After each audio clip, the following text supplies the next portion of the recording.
These tour buses should be filled with Chinese tourists seeing the sights of Thailand, but here they sit, gathering dust in a field outside Bangkok. Unrest in the country has put a heavy cost on the tourism industry. Estimates of nearly $3 billion lost this year, with a drop of 1 million tourist arrivals. Most of them from the fastest growing market, China. That has put a serious pinch on this tour company. Those are its buses sitting idle. For Chinese tourists, the drop has been more than 50%.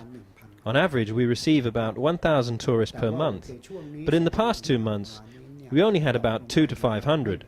He had to put off buying new buses. Getting a bank loan is much tougher than it was before the crisis. But the impact of this political crisis is much more than a downturn in the number of tourists landing here. It's hitting Thailand's biggest companies, and it's threatening its long-term economic outlook. The largest mobile operator, AIS, is losing money. People are worried about the future. Fewer are buying new phones and spending less on services. Their confidence in the future is down. Some predict the country will fall into a technical recession later in the year, once it marks 2 consecutive quarters of negative growth. I think things will get worse, not better. It'll flow on into the stock market. It will flow on into the Thai baht.